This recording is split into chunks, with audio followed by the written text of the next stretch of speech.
Now just outside there, still on the property,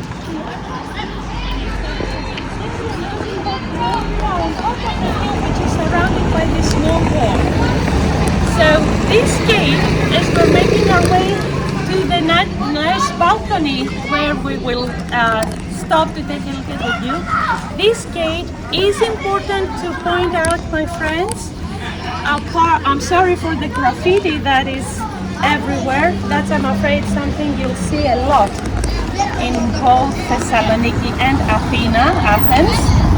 But if we put the graffiti out of our mind for a second, this is an important gate because, according to the archaeologists and the scholars, this is the later gate that replaced the one that gave access to the city for people who are traveling on the Ignatian Way, which is what the Apostle Paul did in the 1st century. So even though this is a later gate from probably the 4th century AD, if not later, and that's what we mean late in this area of the world, of course, it replaced, according to the experts, the walls, the gate of the walls that gave access for travelers coming from the Ignatian Way. So back in 50, 51, 52, we don't know exactly, of course, the year. We're assuming 50 or 51 when Paul was here. He came from Philippi, traveling on the Ignatian. He turned here and entered the city through the gate that was in this location, in this area. So that's the importance of this gate. We call it nowadays the portada, which means the large, the great gate. And for those of you who may be anxious to know when there is an opportunity to use the bathroom this place provides that opportunity because you can see here on the right hand side there is a small coffee shop where if you'd like you can get a bottle of water or a coffee to go and use the restroom inside. And also, even though we're going left now to walk down the road, if you keep walking down the narrow street to the right that goes down as well, you go to the public restrooms right underneath the balcony where we will stand, which are free of charge. But of course, I don't know if you have any experience with public restrooms in Turkey or other places. Sometimes they're not the best. So it's either or. Restrooms, public restrooms underneath this balcony where we're going, or restrooms in the coffee shop after you buy something first. That's all now.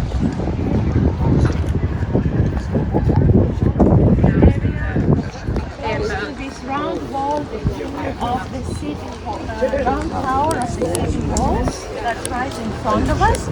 This is called the Tower of Chain. Chain. C-H-A-I-N. Sorry, my Greek accent is not the best. And if you're enjoying the sun, we can stay on this balcony. But because of the headsets, you're free to walk around, and you can also go a few more steps up if you want and go closer to the tower. And our friends from bus number 1 will join us as well. So maybe, sir, this would be a good place if you'd like to share. How much we still are going to see? This is the place. This is the place. Where we come. That's what I thought. Yeah. And I can take here 10-15 minutes just to tell them. of course, as long as you want. Yeah. Allow me. Would you like to? Now that my friend Maria is here also.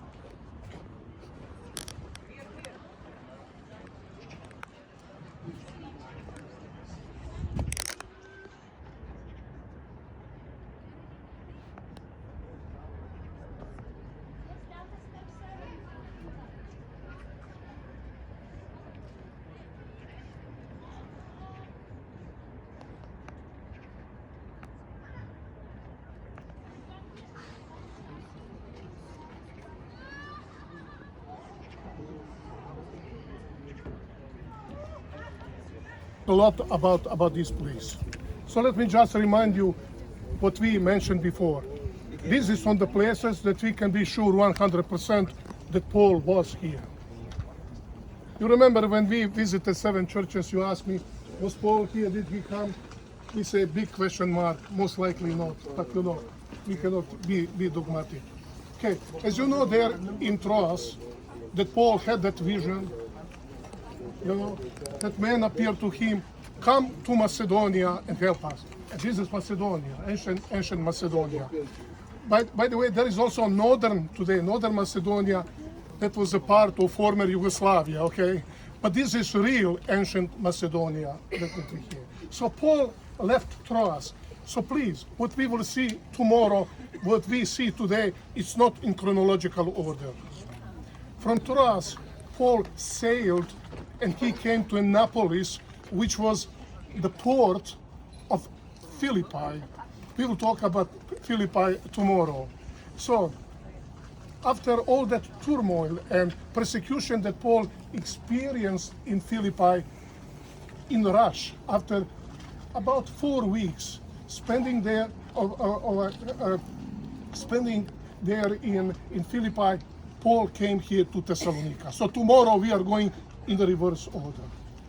So Paul spent also here about 3-4 weeks. His plan, this was the capital of Macedonia. Okay. And you heard even today it's the second major city in Greece. So why is this city so significant and why it's so much important? Number one, Paul spent here a very short time. By the way, for us Seventh-day Adventists, it's very important text. You know, chapter 17, we are talking. Paul came on Sabbath day to the synagogue. Every time when Paul went to new territory, he looked for Jewish synagogue. This was his base. He started doing that. By the way, you will see when we come tomorrow to Philippi, it was completely different because in Philippi there was no Jewish synagogue. So he went to the convenient place looking for the people to talk to them, and Lydia was there at the water when they gathered together to worship on the Sabbath day. So Paul came here, and at the beginning, you know, it was almost like a honeymoon. Everything went well. His message was accepted not only by Jews, but also by Gentiles. And it says, after the first preaching, the Gentiles came to Paul and says, can you do it the next time? He did it. Can you do it next time? They did it. And there's some people, it didn't settle well with them. Jewish components, you remember we said, they followed Paul from Antioch, going to Galatia, to go all those places. They followed Paul. They also came here. And they, you know, rose people against Paul. So the situation really became very, very serious. If you go to chapter 17, you have here only 8 verses. Okay, after such a short time, Paul was able to have a number of converts. So the first Christian community that was gathering in private houses. You remember the house churches? Okay, sorry, I will always have to remind you because sometimes we forget. We always put ourselves in our modern situation, okay? So there was a sizable Christian community. How many were? Evidently they were not little, but there were not too many. Probably middle size for Paul's way of missionary activities. It was established in Thessalonica. And Paul had in the rush, okay, to leave the city because those newly Christian converters realized that his life was in question. So Paul left, and what was the problem? Can you imagine you have pagan converts? I mean, they were thinking about Christianity, Jesus Christ, in pagan way. They were not established. They struggled with many pagan concepts. You know, people do not convert overnight. So, it is from Thessalonica that Paul went to Berea, and I believe it will be day after tomorrow that we will see. What is the modern name of Berea? Berea. Okay, Paul went to there. So just that we see the historical setting. So please, how is it related to the Bible? Do you know that it is to that Christian community here in Thessalonica that Paul wrote and sent his two first epistles. Please let me remind you that Paul's letters in the canon of the New Testament are not put in chronological order. They were put according to their length. Romans to be the first one. First Corinthians was the second one, and of course it goes together with Second Corinthians, Galatians, etc. But First and Second Thessalonians were the first two letters that Paul wrote. And I believe for us, evidently, there is a lot. It's in the early stage of his preaching, Paul told them about the final events. He told them about eschatology, which is very, very significant and very important. So, what actually happened? Paul left Thessalonica. He went to Berea. And Paul wanted to go to the south there. But Thessalonica was constantly in his mind. He knew that he left the believers who were not established. He knew what the struggles that they had. They're struggling even with the resurrection. They struggled with many, many basic Christian doctrines. So what did Paul do? When he left Berea, he said to Timothy, hey, you have to go back. Your life was not threatened there. Go there among Thessalonians and find out. They are in the midst of persecution. You know, they were left in terrible situation. Go and try to see how they are doing. And bring me the news if everything is okay among them. So Timothy went north, but Paul went south. Paul's intention was not to stay in Athens. I don't know. We are struggling with that. Why his intention was not, his target was not Athens. It's actually Corinth. And we will see the beauty of Corinth when we get there. So, but Timothy went north. And Paul worried so much about the believers here. And if you see 1 Thessalonians chapter 2 and 3, Paul is writing to Thessalonians, I worried. I have so much interest in the way how you were doing. In Athens, he waited for Timothy, and finally Timothy joined Paul and telling him, you know, they are brave.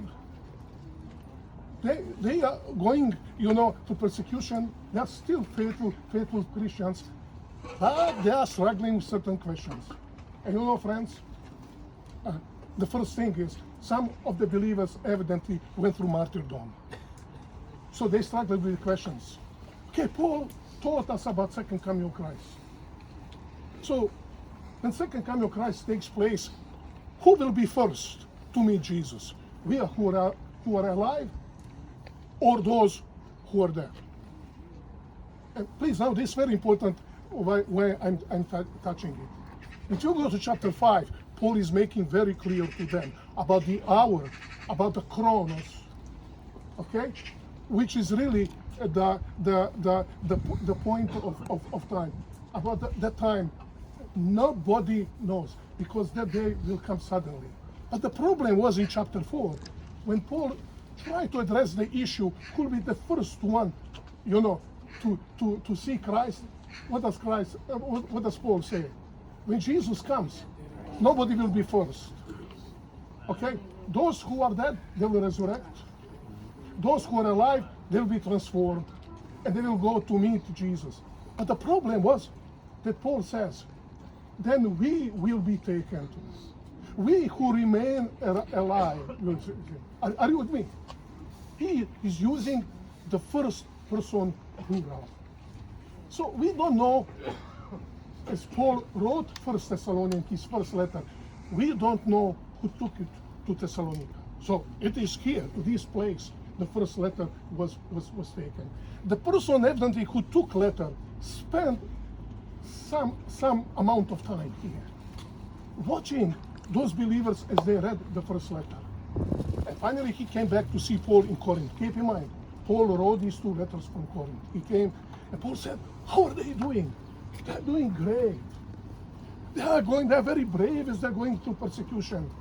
But brother Paul, they completely misunderstood your letter. You see, they don't pay attention to chapter 5 about the hour. Nobody knows. About the time, nobody knows. They said, you constantly use the first person plural, telling us, we don't need Jesus Christ. So they said, oh boy, Jesus Christ is already here. You see, Paul told us. Paul worried a lot. And most likely, within 1 month, Paul decided to write his second letter, which is known today in the canon of the New Testament as 2 Thessalonians. And if you go to chapter 2, in the first few verses, Paul says, but let me now tell you about the day of the Lord, which is expression in the first letter, chapter 4, and our gathering to him, chapter 4, verses 16 to 21. Now, Paul is addressing the issue of misunderstanding that was created by his first letter. By the way, that was nothing unusual. Paul writes 1 Corinthians. There is misunderstanding, and Paul had to apologize and to explain it better. It's a very, very common feature of Paul's letters. And it is in second letter, in chapter 2, Paul is really presenting the eschatology that is close to the book of Daniel chapter 7 and Revelation chapter 13. He's telling us that what you find in the book of Revelation is not something that was developed toward the end of the first century. That was something that Paul even preached the newly converted believers during the first few weeks, of evangelizing them. And Paul said, yeah, he will come soon, but not as soon as you guessed and anticipated is. Before the second coming of Christ, there are certain events to take place, which is all characterized in terms of apostasia.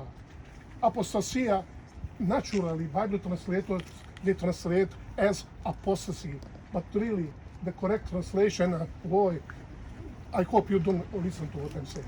Okay, in Greek, really, New Testament Greek, it means great rebellion.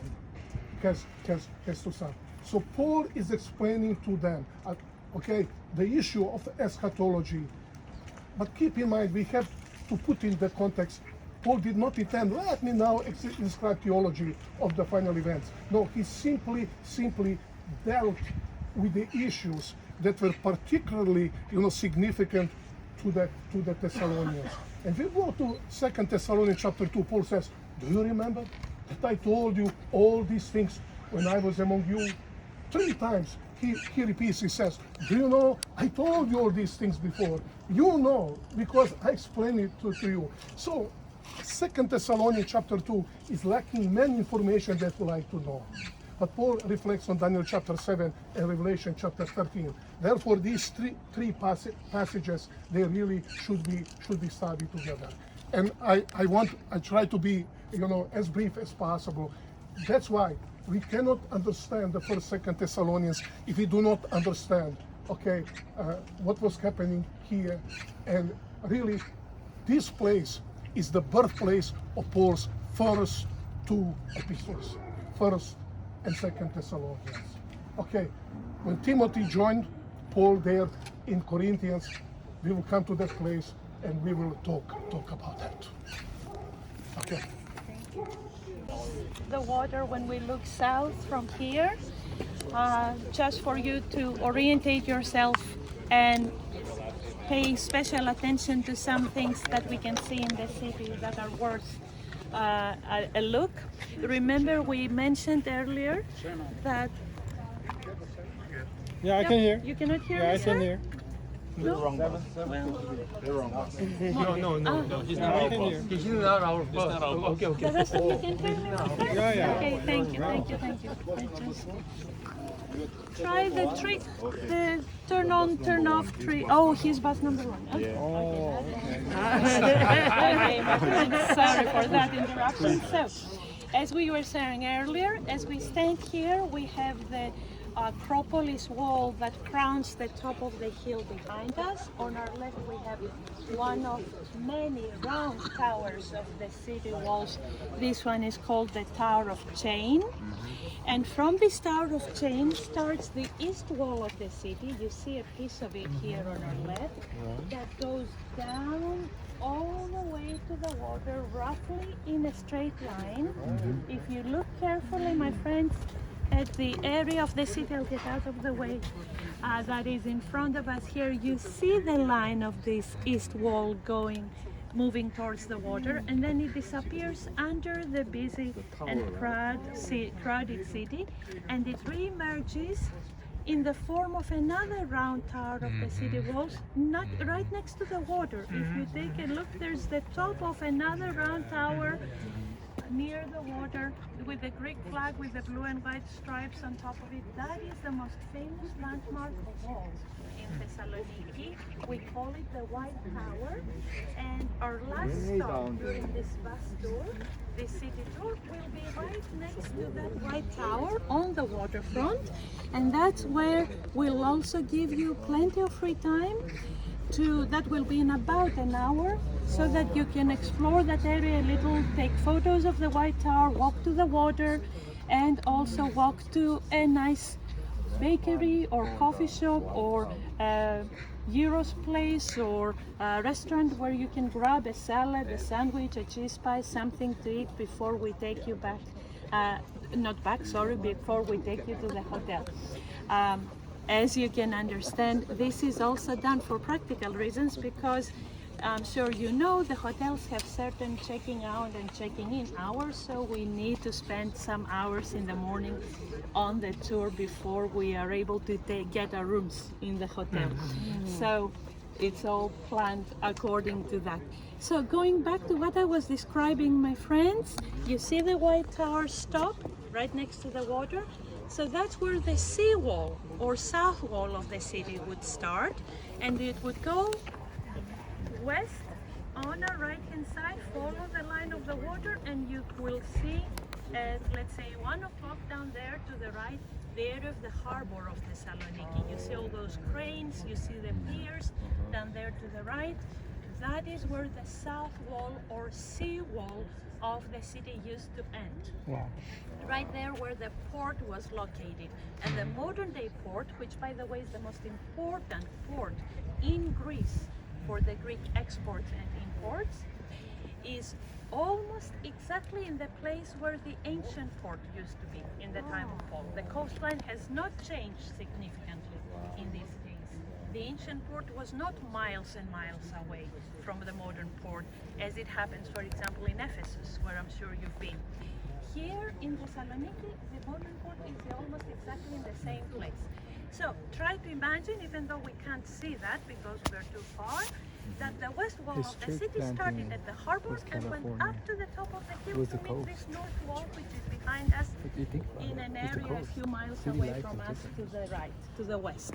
So this was roughly, ladies and gentlemen, the size of the early Christian city of Thessaloniki. The size of Thessaloniki was roughly what I have described to you. Nowadays this is just the downtown area, because as you see outside the walls there's plenty of other residential areas. The city has grown. It's now a city of 1.2 million people, second largest in a country of 10 million people, with 5 million people roughly living in Athens. So that's not a good balance, we know. Really, half of Greece lives in the metropolitan area of Athens, and 1.2 million live here, but that's the way it is. Another thing worth your attention before you have some free time is the round building with a conical roof roughly in the middle of the town, my friends, as we see from here straight ahead of us, as we face the water. That is the famous Rotonda of Thessaloniki, and it's part of the palace complex of the Roman proconsul of Macedonia around 300 AD. So much later than Paul, but that's one of the best preserved late Roman period monuments in the world, my friends. People come from the other end of the world sometimes to see the Roman period monuments we have in the city, including, of course, the fortifications and walls, which after the city of Istanbul, where you've been, Constantinople in Greece, are the best preserved Byzantine walls in this area of the world. So people who study fortifications and stuff like that, they first go to Istanbul to see the Byzantine walls there, and then they come to Thessaloniki to see the Byzantine walls here. The walls walls used to have a total perimeter of about 8 kilometers.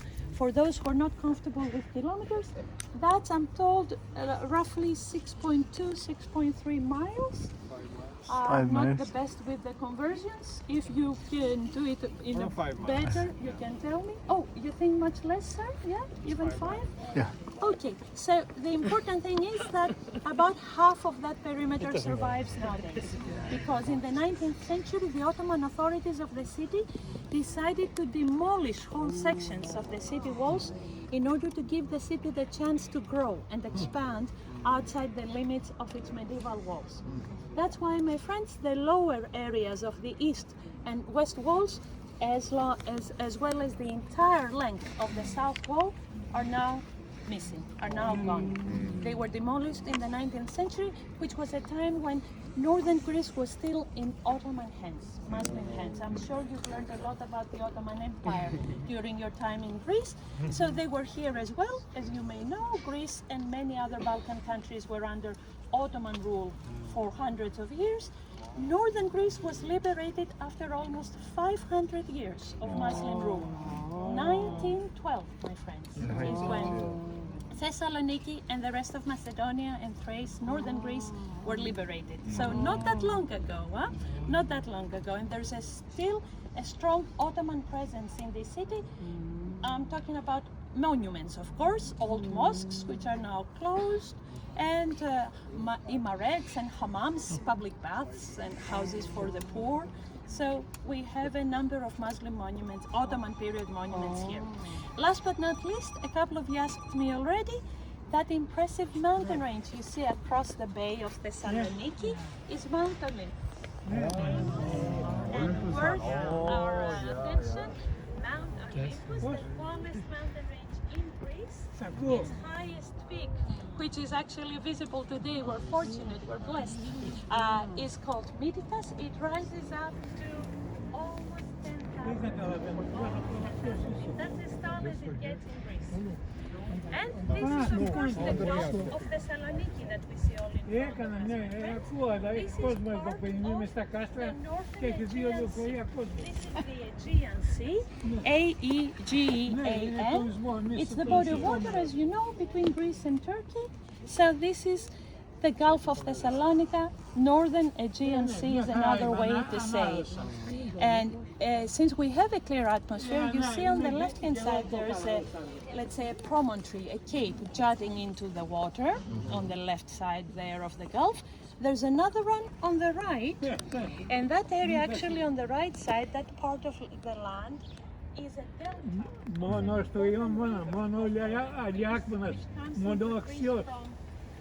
Northern Macedonia, which used to be a part of Yugoslavia, and that delta is changing every year because the river is bringing down huge deposits, quantities of deposits every year. So one of our future problems in Thessaloniki, this has to do with our modern life now, not our history, is that eventually the entrance to the port will close. And this will be turned into a saltwater lake or pond, which will again gradually probably go dry. So they are now discussing and trying to understand what it is they can do to limit the effect of the deposits and control the delta area or deepen the port. We'll see what solution they will come up with, because that is not an option. We have to have the port of Thessaloniki always here and always functioning and available to the Greek exports and imports. So, ladies and gentlemen, it's now 11 o'clock. For those of you who may want to use the restroom, or you're familiar with the name of the mountain from the Greek mythology, that's the main reason why everybody knows Mount Olympus. The ancient Greeks and later the Romans had, of course, their pantheon was a very large one with hundreds of deities and demigods and semi-gods and lower deities or official and main deities. The main deities were 12, 6 male, 6 female deities, the Olympian gods and goddesses as they called them, because they believed that their palaces were on the top of Mount Olympus, and that's why often people who visit Greece for the first time think of Olympus as a legendary mountain. They don't even realize that it's a real mountain that exists. But of course, as you see now, it is. But because of the fact that its top was almost never visible, it was almost always hidden in the clouds, the ancient Greeks believed that that is a place, the place where our gods live. So Mount Olympus is the abode of the ancient gods, and because of that it was a sanctuary, a sacred place for the ancient Macedonians and all of the Greeks really.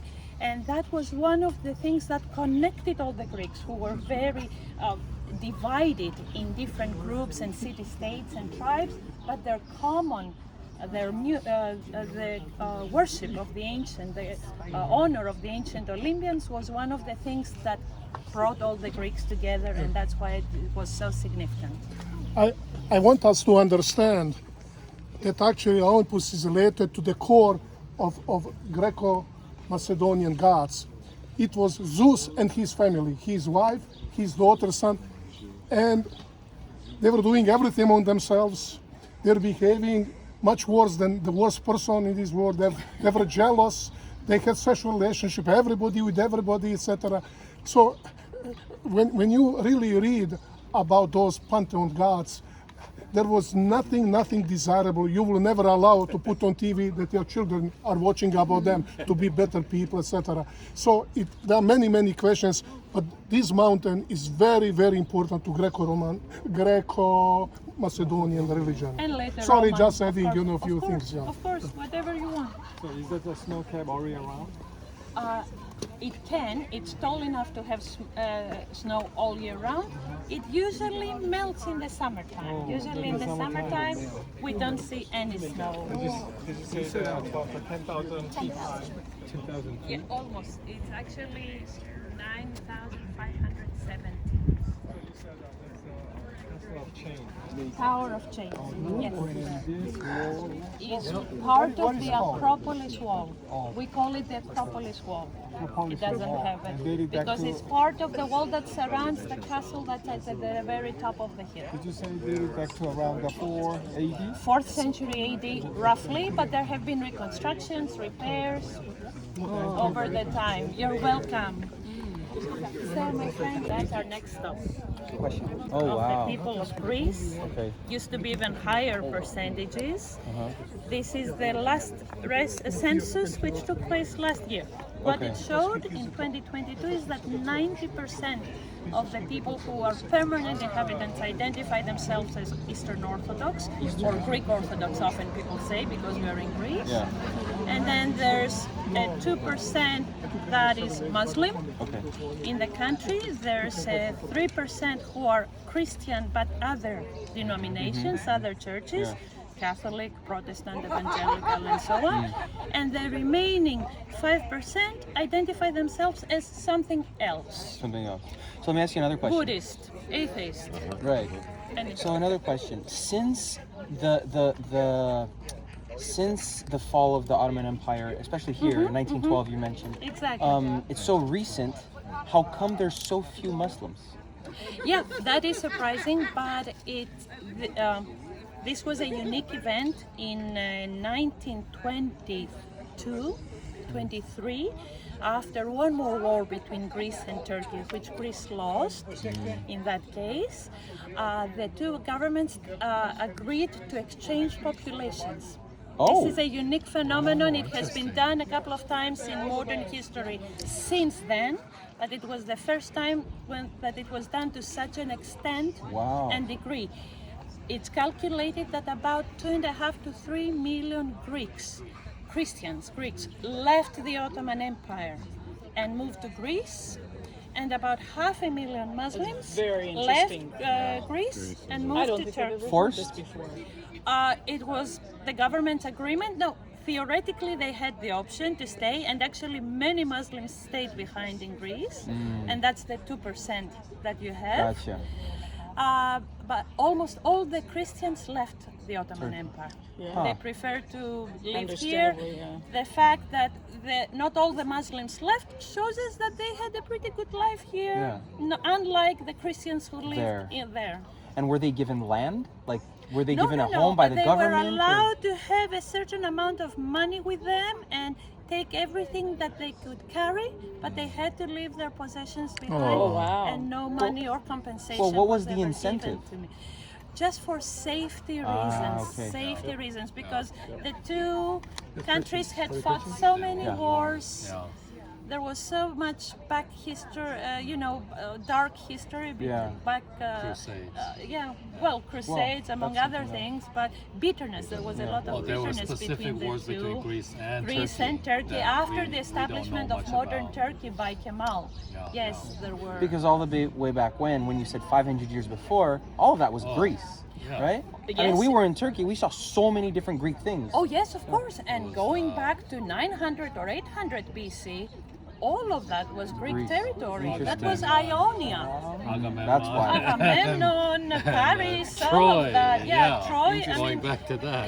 it's often. I don't want to say anything bad about but they your fell tour in guides 1912. there, but what we hear from people who go to Turkey first and then come to Greece is that everything that was Greek is called Roman or Hellenistic, which people who don't know a lot about history cannot really identify as Greek. They are not familiar with the term Hellenistic, which actually means Greek. Yeah. But people who are, let's say, more ignorant than you or all are, will say, oh, Hellenistic, okay, so not Greek, so, okay, something else. So Roman or Hellenistic is what they are the two terms they use because they don't want to say Greek. Because So they there's don't a really rivalry. They don't want to, yeah, exactly, It's like advertise the Brazil and fact that most of Argentina. them- That's, we hit a nerve there. I mean, That's based on this. You know? it's not more than that. But yeah. So anyway, I mean, Yeah, I there's gotcha, I excellent understand. professionals who say that these places like Ephesus started as Greek colonies, and then they were taken over by the Ottomans hundreds of years later. There are people who stick to the terms Hellenistic or Roman and leave it oblique or obscure. You know? Yeah. They don't want to say this was all Greek territory. No, I think our tour guide did a good job of explaining I'm that. glad to hear that. Greek people Very glad to hear see that. Alexander the Great as the hero and Oh, the Romans as the evil invaders. Well, Is that general view? as far as the Romans go, we can say that's water under the bridge. I mean, it's such a long time ago, we don't really think of the Romans or their descendants, the Italians, as bad people anymore. Alexander is definitely one of the most popular Greek heroes or figures in our history, especially in Macedonia. I'm a Thessalonian myself. So Alexander, Philip, all the names of their dynasty are very popular names. A lot of families Part have of the children culture, called Alexander, identity. Philip. Yeah, we identify with Alexander a lot, of course. And we're still looking for some of the places where he lived, or like his tomb has not been found yet. That's one of the huge Oh, wow. mysteries of modern archaeology. Alexander's tomb? Tomb has But not been found yet. didn't he die while he was out? He did. He died in Babylon. He died in Yeah, Babylon, right. in the Middle East. But his body, Kalimera, was brought back to this area of the world and buried, according to all the ancient historians, in Alexandria, Oh, or Egypt. near Alexandria, Egypt, because in Egypt he was worshipped as a god. Wow. And his half-brother Ptolemy, who reigned Ptolemy. Egypt after Alexander's death, took his body there and buried it in a secret location. Okay, secret. And the last mentioning we have of Alexander's tomb comes from the Roman times. After that, it's a mystery. What happened to Yeah. the tomb? Was it destroyed, as some writers Which say? may be good. Which may be good Well, because that would be the great discovery of the millennium if they found it. like in the Bible ones, some burials are secret, so to protect from, Oh yes, the looting and the desecratizing. True, true, Yeah. true. I understand what administrative as well as the economic and commercial heart of the city of Thessaloniki was beating in the time of Paul and later. And we're going to see from around the fence, from the outside, the excavation of the Roman Forum of the city, which started back in the 1960s. Is Greece Yes, a please. safe country? Are there many pickpockets? In general, it is, but of course, in touristy areas or crowded areas, yes, there are pickpockets.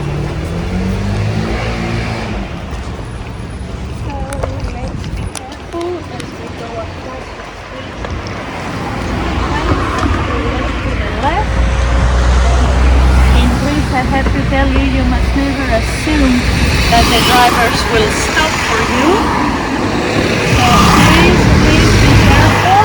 Let me try to stop the traffic so you can go across. Please.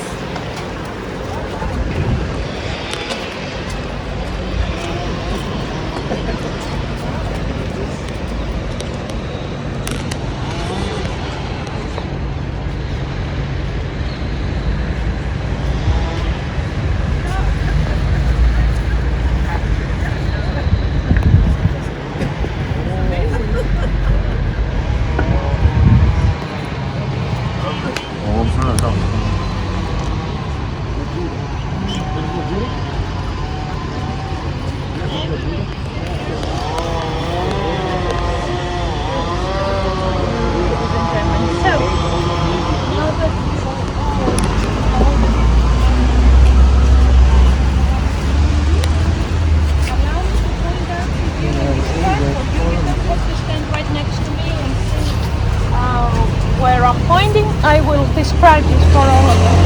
Stand wherever you want and take your pictures. You're looking at the Forum excavation, which, as I said before, started in the 1960s and is still going on. And what we are looking at is only 1/4 of the total area of the Forum of Thessaloniki.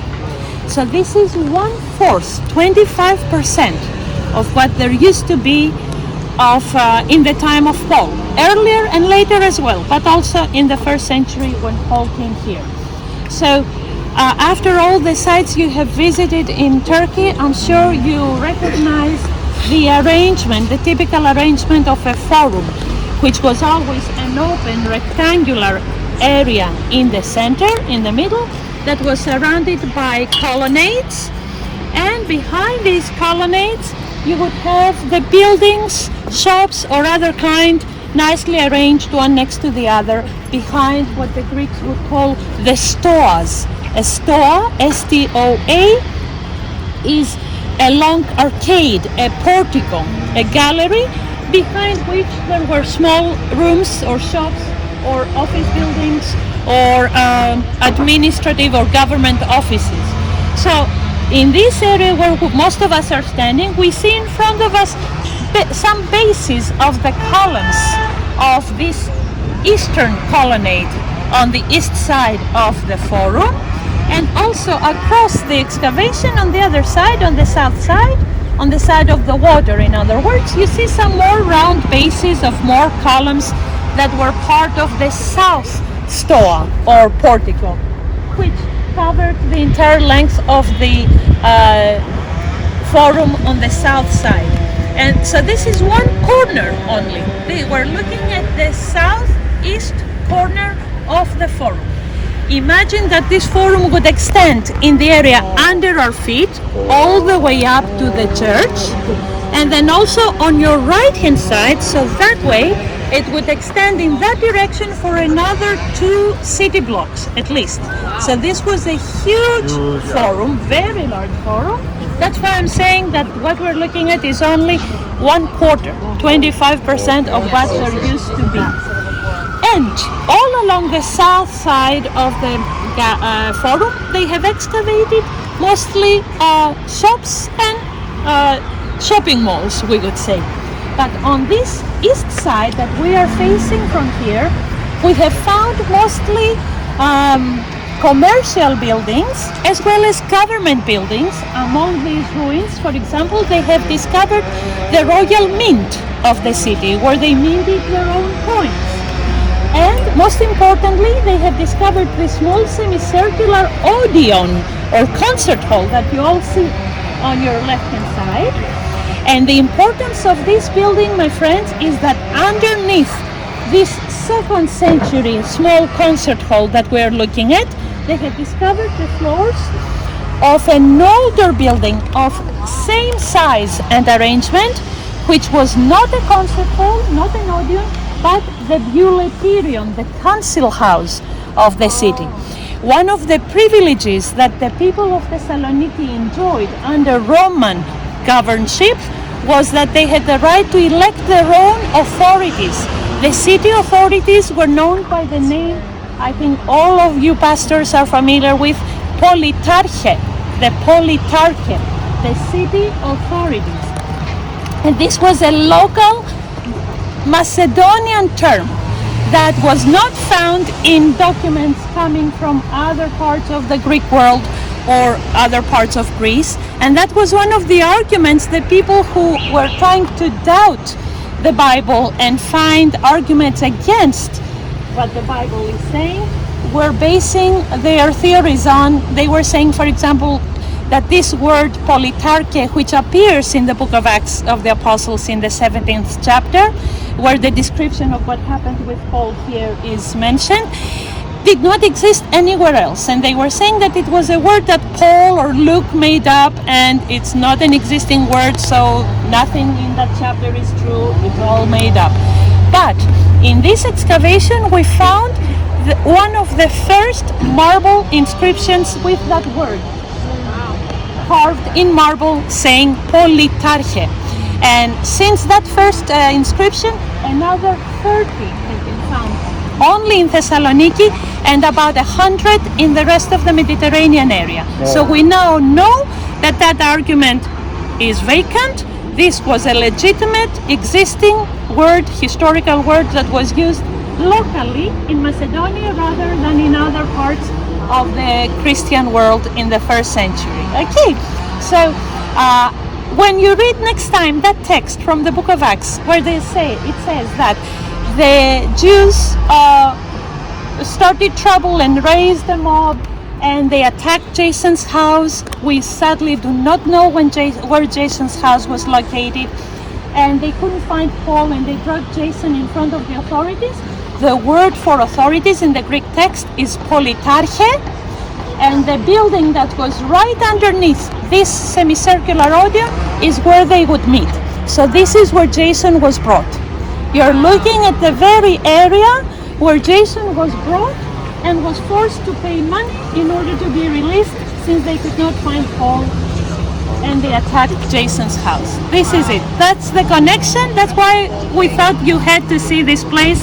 It's more relevant to what you are here for than the later churches or buildings or other things. Okay, so take a few minutes to take your pictures, and then we'll walk up the street again. Keep going. 저기 뭐야 바울이 여기 왔을 때 100 years at 막 least 되게 later than 고소를 Paul, 했잖아. but underneath the floors of this second century concert hall, we 관리들한테. found the floors of the first 관리들을 century 쏠림 building that was here. So that's the important thing about that. Yeah, I see. Well, yeah, it's a certain thing they had a larger one somewhere else in the city, but here in the forum, they had only this small one.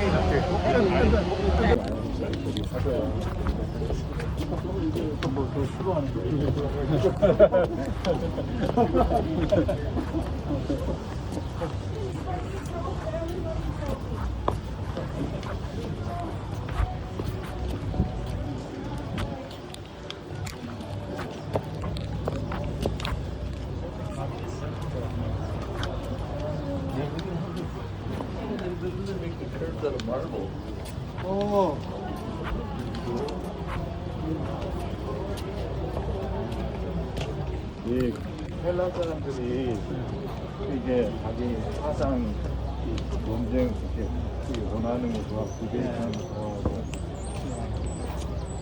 저 앞에서 하는 거 아니에요? 광장에서.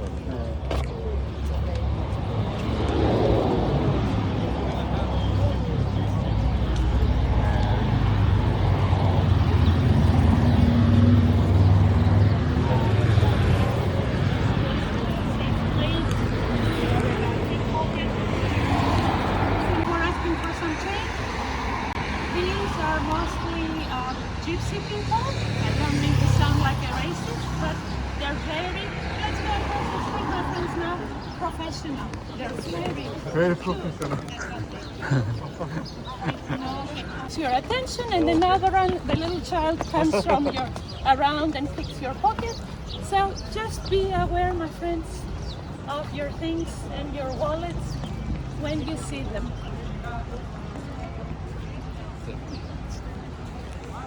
I will remind you when we'll go to more crowded areas, like later, the area where we'll go for lunch, and when we'll go to Athens, in the old town there, where I'm sure you'll explore and do some shopping, etc. Those are areas where you need to be careful with these things. So here we are in front of the church of Demetrius, who lived around 300 AD. Those were years of persecution for the Christians under Roman rule in Greece. And we are talking about the years of the Tetrarchy.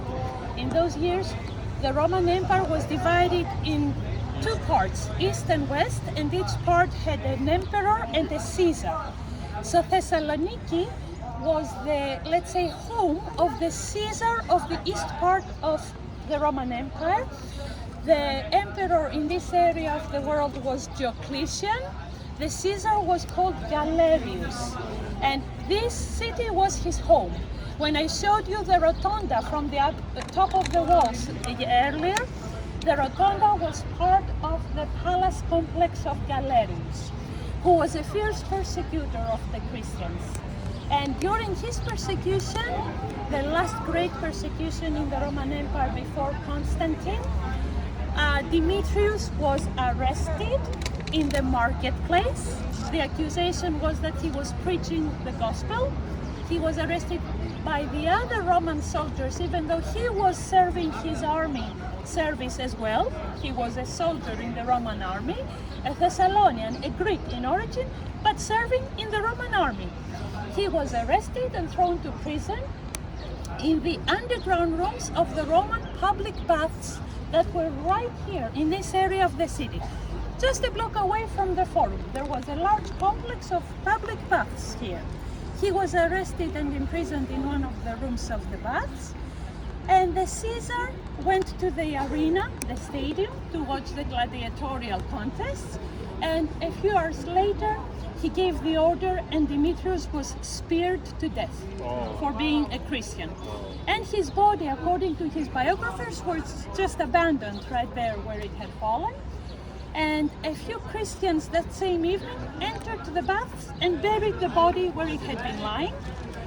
And it was not until 150 years later, when Christianity by then was the state religion, the official religion, after Constantine's conversion, and later after Theodosius, the other emperor who made Christianity the only religion in the Roman Empire. After that, the Christian governor of this area cleared away the remains of the public baths and put this beautiful large basilica in their place and transferred the tomb of St. Demetrius inside the church. Now, before we go inside to take a quick look, let me point out this marble fountain, which has remained in the same place since 450 AD, when this church was first built. This has never been moved. It's still in situ, as you say, using the Latin expression, in its place since 450 AD. That's the date of this church, my friends. It's one of the oldest Christian churches in the world. And this is where the Christians of those years would symbolically wash their hands and feet before they would enter the church. They would enter from the west side, and inside I will show you the marble ciborium, the marble structure that houses the tomb of Demetrius, this martyr, that we still honor and revere in our tradition. And if when you look at the church, part of it looks like it's more new than the rest, this is because of the fire of 1917, my friends. If you want to see the original wall of the church as it would look before the fire, look at that piece underneath the triple window. That combination of rubble and bricks is the original masonry of the 5th century AD, 450 AD. when they restored the gallery of the church, which suffered a lot during the fire, actually the roof had completely collapsed after the fire, and they restored it, and they used a different masonry system, a different way to build the wall.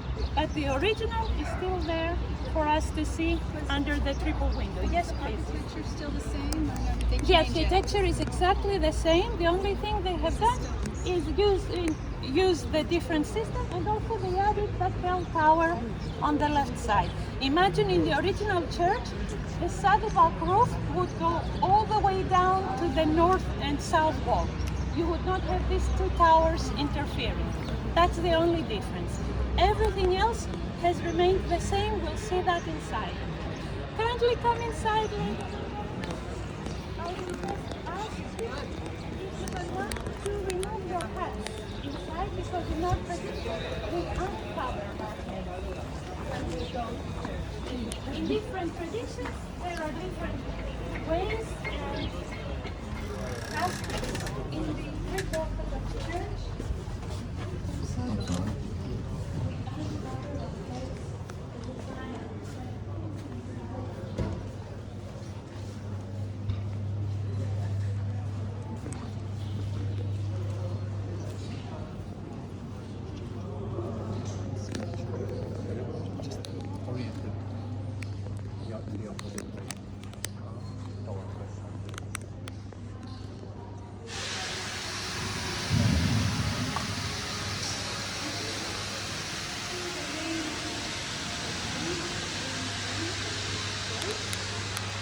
From the architect's point of view, this church is a basilica.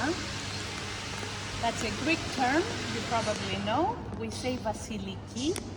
The term comes from the Greek word Basilius, Basileus, the king. So it's a royal building. That's the meaning of the word Thessaloniki, basilica. And the architects would call, please take your seats. Yes, if you'd like, you're allowed to sit down. Thank you for asking. I'm sorry I didn't mention it from the beginning. We are allowed to sit down. So the architects would describe as a basilica the long, rectangular, large buildings that are divided inside by rows of columns into long, narrow parts, which we call the aisles.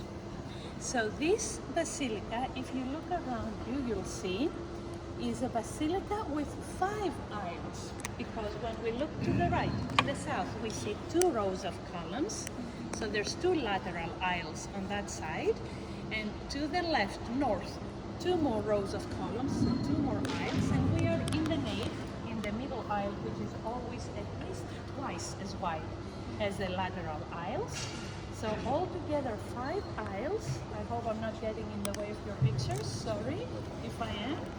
And in addition to these 5 aisles, in this church we have a 6th aisle, what we would call a transept, at right angles to the nave in the east part of the church. So in front of this beautiful semicircular apse, which is for us the hieron, the Holy of Holies, the sacred, the holy place, and is always hidden behind a tall screen that we call the iconostasis in Greek. In front of the iconostasis there is a 6th aisle at right angles to the nave, and this creates the design of a cross. If we were in a helicopter or we had a drone and we were able to see the church from above, you would see the design of the cross. That's why the transept was added. So this makes this beautiful church one of 2 in the world. There's only 2 5-aisled basilicas in the world from the Byzantine period, and this is one of them. The other is in Egypt near Alexandria, the Abu Mina, Saint Mina church. So you can see how far the church was destroyed or preserved, I would say, after the fire. You see, the original building was preserved up to the first rows of columns and the arches above the columns. In the original church before the fire, there would be a series of beautiful mosaics telling us the story of Demetrius, of this martyr, above this colonnade, which we have lost, unfortunately. We know them only through paintings and sketches that had been made before the fire. Most of them were lost. And you see how old and impressive the capitals and the columns with different colors of marble, etc. are. But the ones up there are new, but they have used the same materials, same kind of marble, same design for the capitals, same marble panels, similar decorations as the original. They have done their best to make the new part of the church look like the original one, which was destroyed in the fire. And here and there, on the walls or on the columns or piers of the church, there are pieces of mosaics that date back to different periods and depict different martyrs, including now the tomb of the martyr is nowadays in the northern side, here on our left, in that vaulted marble structure. If you would like to go inside now that you have your free time, you'll see a gold and silver reliquary which contains the physical remains of the martyr. And maybe for some of you who may not be very familiar with Orthodox practices, this may sound strange or creepy, but you may know that in Orthodox Christianity as well as in Roman Catholicism, we revere and honor relics of martyrs or saints. So if you have any questions, my friends, I'll be here to answer your questions. Shall we take 10 minutes for a look around and then we meet at the bus? So 12:20 we can meet at the bus, or 12:20 make sure you are exiting from the church to go across the street and meet at the bus. And then we drive to the waterfront to see the White Tower and have time to drink or eat or use a restroom, I guess, as well. Thank you very much. Thank you. The columns immediately close to the iconostasis, then green in the middle, and then white again for the ones closer to the narthex. This was built in the 300s or the 400s? 400s, 450 AD. Is this older than the Byzantine church in Bethlehem? I have to confess, I forget the exact date of that church in Bethlehem. I don't remember that date. If you can remind me, I can tell you. This is from 450 AD. I cannot remember. Maybe a little. This may be a little later than the one in Bethlehem, because the one in Bethlehem was built, I'll be with you in a sec, in Constantine's time, I believe, who lived about 100 years earlier. So that one must be a little older than this one. The white marble fountain. Yes, Where was that's that right. brought from? Where Just was made. it? It was made for the first church of the martyr and put there, and it has never been moved or anything. Please. I would suggest, most of them, they never been in Eastern Orthodox Church. Just to explain what's the difference. For instance, here you have icons in Roman Catholic Church. They know Roman Catholicism, they use statues. Just to explain the And difference. And actually this was iconoclastic. The reason for split between Eastern I'll be Orthodox. happy to talk about If you sometimes differences and want to things. say. Starting tomorrow, we will have more time to In what? discuss all kinds of things. Credo si chiamiamo guarda a questo punto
Big heart.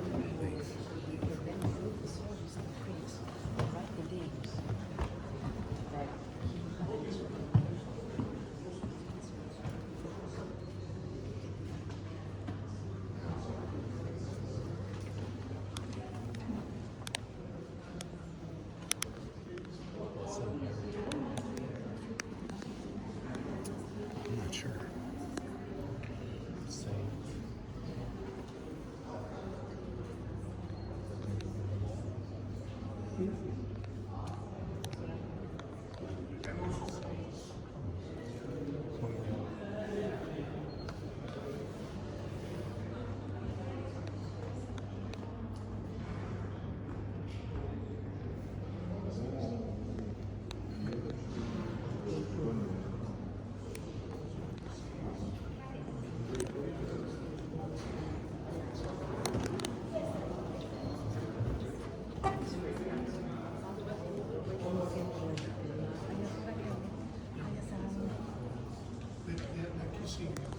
And I just went to Salima, Upper Salima.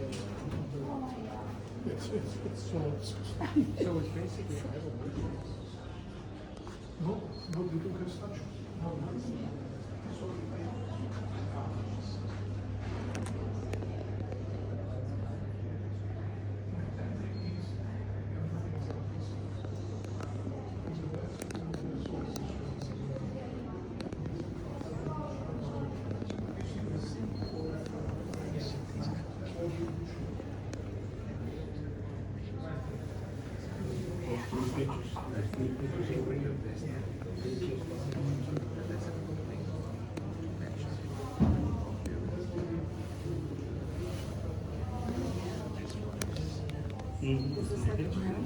Let's go that way. People are trying to come in from this side. Well, he's trying to come in.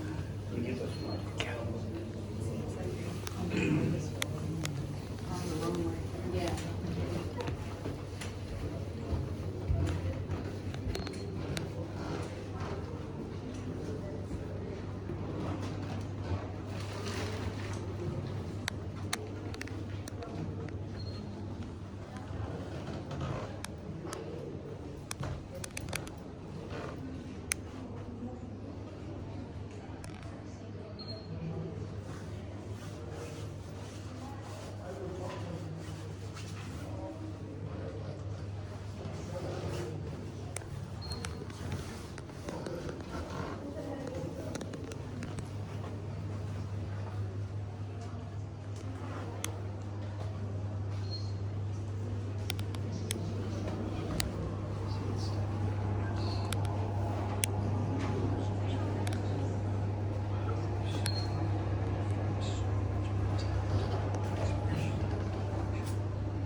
And we will walk closer to the White Tower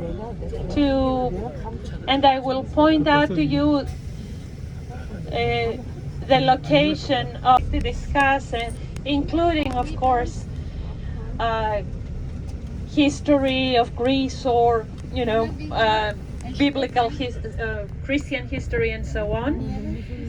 Today, as I mentioned earlier, we're in the city, the distances are pretty short, there's a lot to say, there's not enough time for a full, let's say, account of the city's history and description of everything we see. So I'm keeping keeping the explanation short, but tomorrow we have a 2 to 2.5 hour journey from Thessalonica to Philippi to go, and then same thing of course in the afternoon to get back. A journey that we will break of course with a rest stop, to give you a chance to use restrooms and get a coffee or a snack or anything else you'd like. But let me, as I said, say that the church we have just been to, the Church of Demetrius, the martyr Demetrius, is a Greek Orthodox church. And I was saying earlier on the way there that the proper term to describe the Christian believers and the Christian church in Greece is Eastern Orthodox, and we use this term to distinguish between Roman Catholic and Eastern Orthodox, between the two older Christian churches. And this separation, this schism took place. It's known as the Great Schism. It took place in the 11th century. The exact date was 1054, when the two sides or parts of the Christian church, which was until then one universal Catholic, as we call it, it's a Greek word meaning universal Christian church, a united Christian church. In 1054, for different reasons which we can discuss on another occasion, there was a split up between the east part of the church, which was called Eastern Orthodox, and the west, which was called Roman Catholic.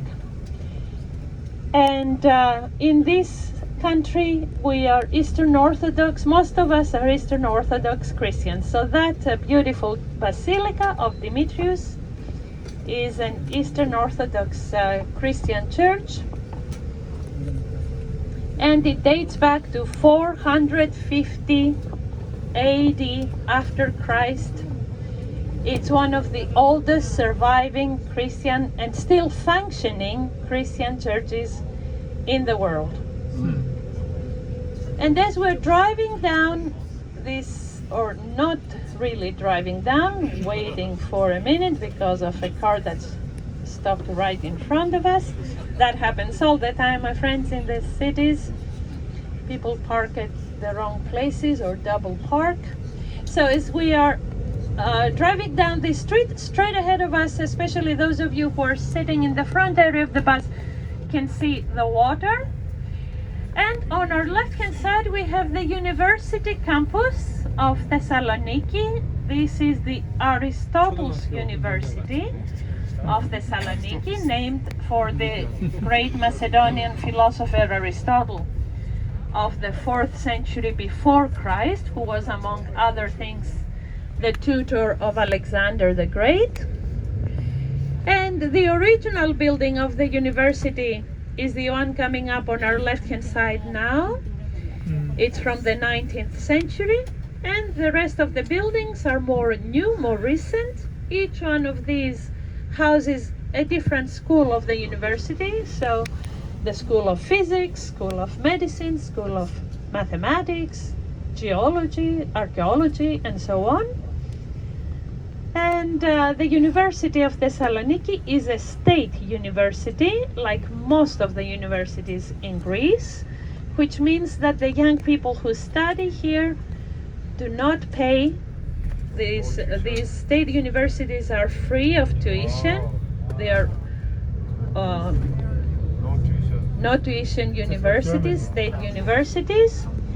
And until recently, my friends, until some years ago, it was against the law in Greece to have private universities where the young people would have to pay to receive this education. But of course, because of the law in the European Union, which Greece is a member of, we had to reform our own law to adapt it to the European Union legislation. So now it is allowed to have private universities in Greece, and there are a few, mostly in Athens, But still, most of the young people in Greece prefer, as you can imagine, to go to the state universities like this one, which is the second largest in the country after the university in Athens, with about 90,000 students. 90. And it's not only Greek students, it's also students from neighboring Balkan countries that have borders with Greece. And the only, let's say, condition for young people from other countries in order to be able to study in our universities here is to learn the language. They first spend a few years in the school for Greek language, to learn the language, and then they can take the test that all the 18-year-olds in Greece take, and depending on how they score, how they do in that test, they're accepted or they are rejected, and they get admitted to the state universities. Now, in this area, we're not far from the round building with the conical roof known as the Rotunda, which I had pointed out to you earlier. And pieces of the east wall of the city are right next to us here on the right-hand side. My friends, you can see that bits and pieces of the fortifications of the city are everywhere to be found in the city center. These are the remains of a triangular wall of the city walls, the triangular tower, of the city walls.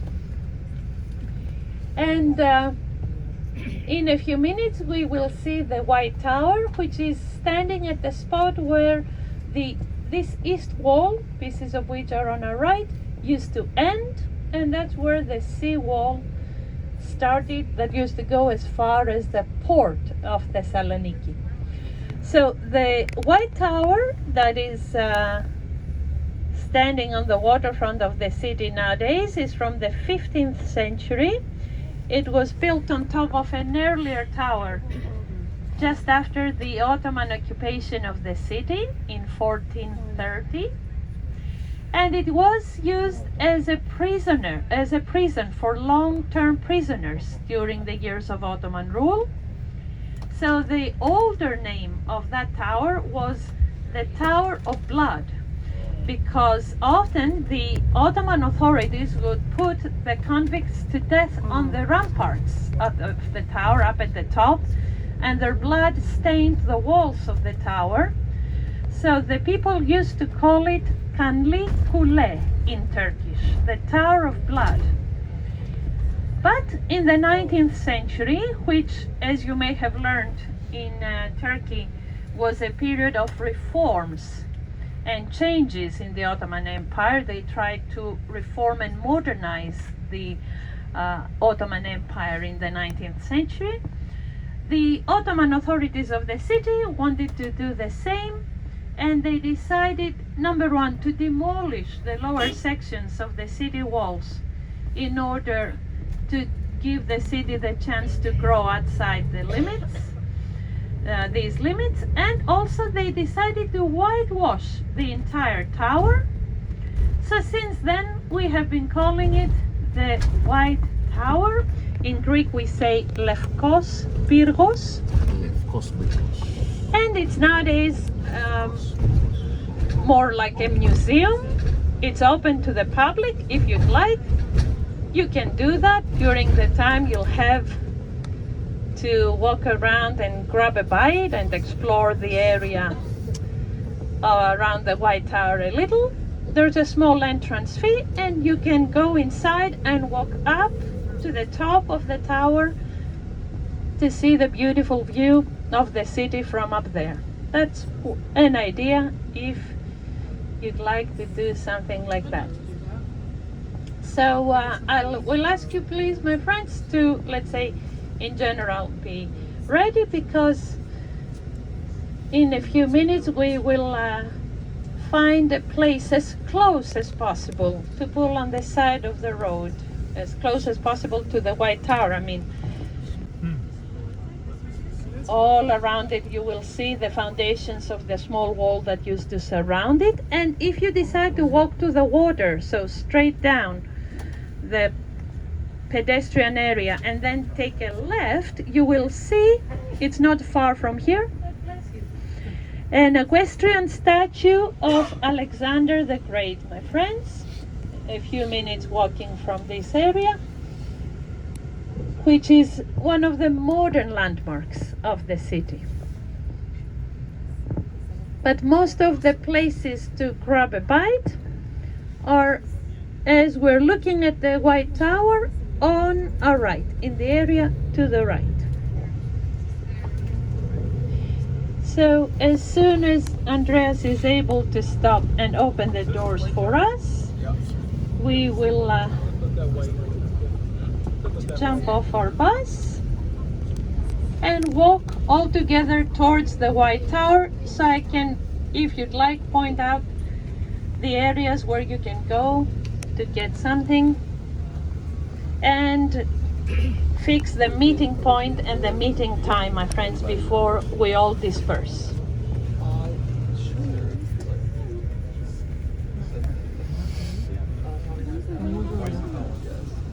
As always, you can leave things behind. After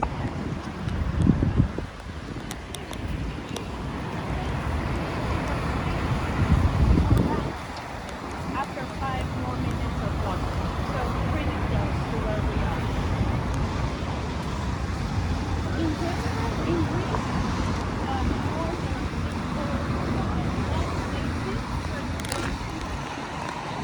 have to change money if you don't want to, change some dollars into euros.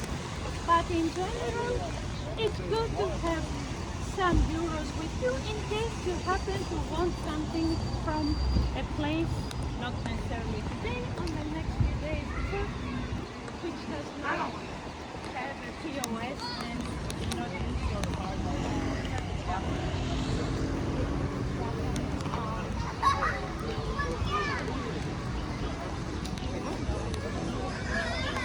Έχω καιρό να το δω.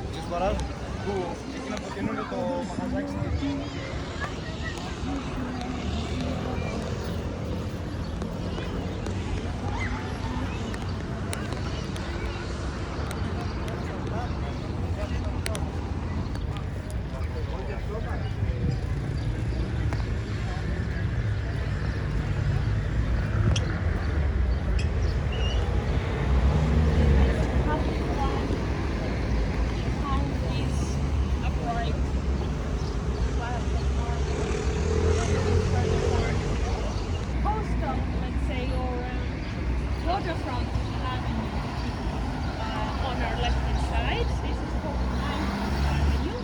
If you take a left from here and walk along this street, on the other side of the street, of course, across the street, you'll find a number of nice small places where you can either sit down and order something, or grab something like a piece of pizza or a sandwich or a cheese pie or something, and walk around.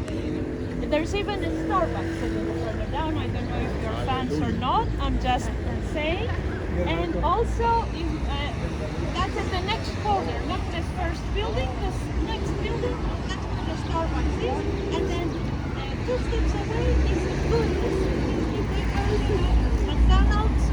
Again, I don't know if you eat plastic food, but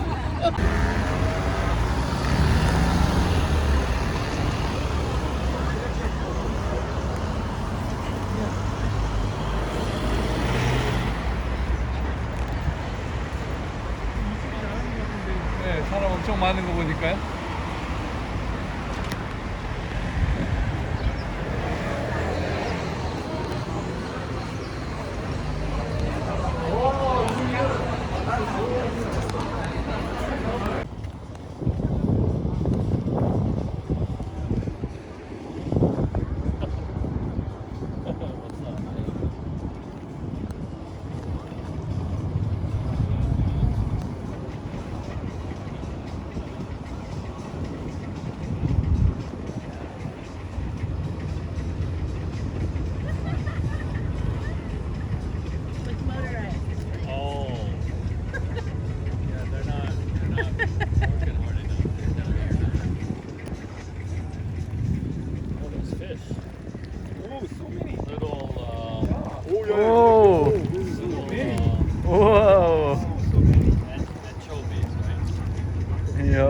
It looks, Anchovy? it looks like Anchovy? it.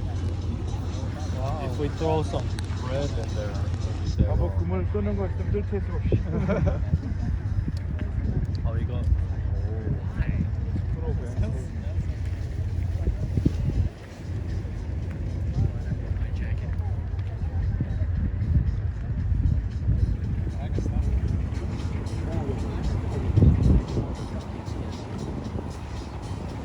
So is tuition free for international students? They pay a nominal amount, a very small nominal amount. I don't know the exact amount, I don't want to lie to you, but the main precondition is learn the I know, language. the University of Athens is famous for architecture. Yeah, so that's why we are Koreans. So I know some of Korean studied there. University Wow, of Athens. Yeah. that's very impressive. Yeah. So the free tuition is for the national Only of for For the. the Greek indigenous people, yes. Thank you. To go to the nice bakery that was up the street on the left, and you enjoyed it. I'm glad to hear that. I hope the two gentlemen who tried the gyro also liked that too. And I hope you did not have problems with the payment if you used the cards. And those of you maybe who wanted to change euros, I hope you were able to do that at the ATMs. And we are now, of course, on our way to the Grand Palace Hotel, where all the rooms are now ready and waiting for us. I checked earlier, and I can happily tell you that you will be able to, all of you will be able to get your rooms and have a chance to freshen up and rest, as I'm sure you're anxious to. But on the way there, I hope it's okay if I point out a few places to you, a few of the landmarks and central places in the city. Like straight ahead of us, for example, my friends, you see a partial view between the two apartment buildings of the massive rotunda, the round brick building with the conical roof that we spotted from the Acropolis area for the first time. And we are now going to pass it on our right hand side as we are turning now in another very central avenue of the city called Ignatia. But this is a modern Ignatia road. It has nothing to do with the ancient Roman road that had the same name. So here on our right, you see the triumphal arch of the Caesar Galerius close to us, and then further in, you see the rotunda. Take a look to your right, my friends. Don't miss the view of the massive rotunda with the Turkish minaret next to it, because for a few hundred years the rotunda served as a mosque in the years when the Ottomans were here. And the triumphal arch, made of brick and marble, that was right next to us on the sidewalk as we passed, was erected by the people of Thessalonica, my friends, in honor of the Caesar Galerius.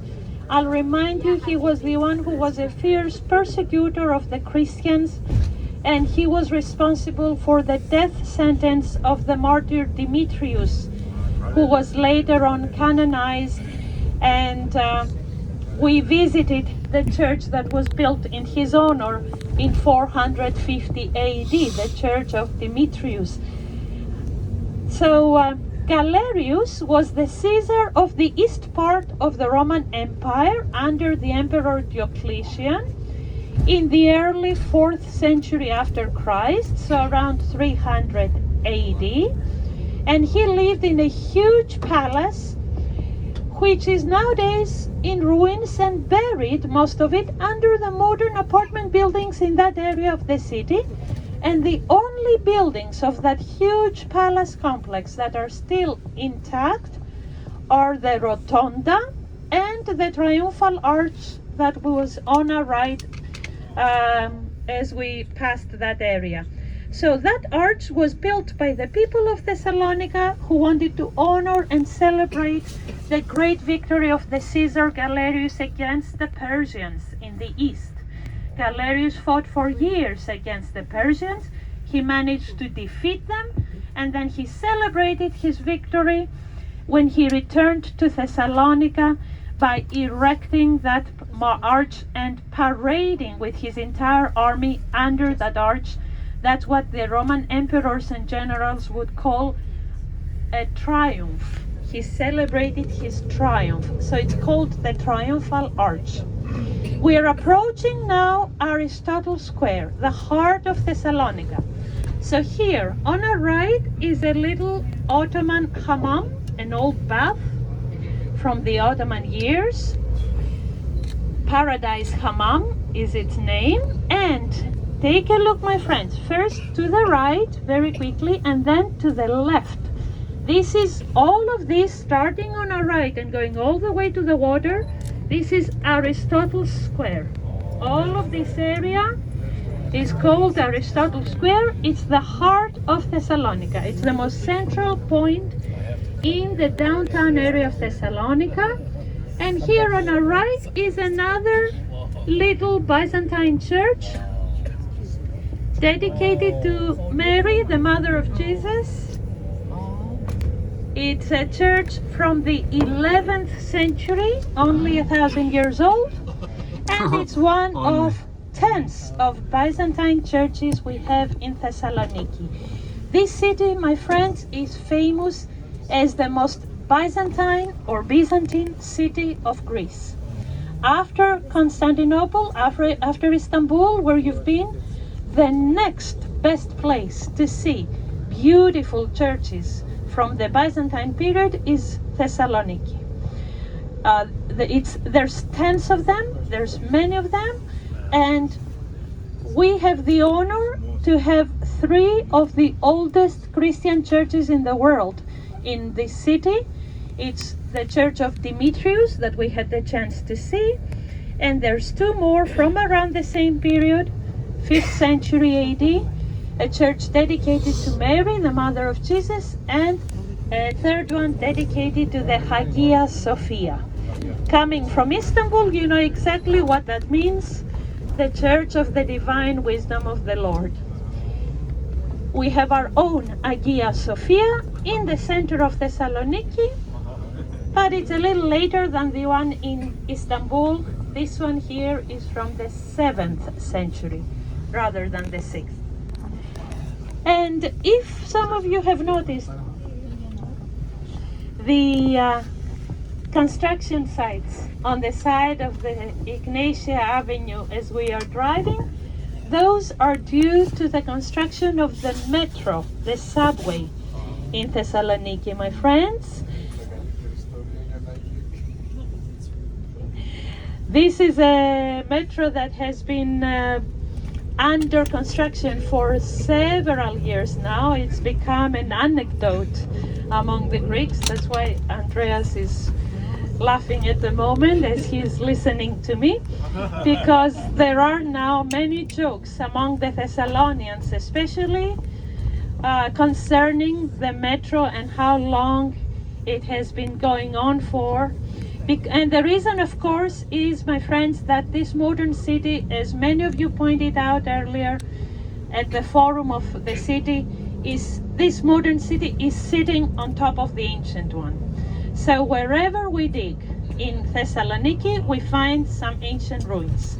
So as you can imagine, wherever they were digging to build the metro stations, they would find amazing things, some dating back to the ancient Greek times, some to the Roman times, some to the Byzantine years. So they did not know what to do.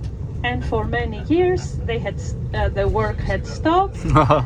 And we hope now that in maybe 3 years, maybe less, or maybe more, we will have eventually a subway in Thessaloniki. They had the same problems in Athens when they were building the subway 25 so years ago, but they managed to solve them there, and we hope the same thing will happen here too.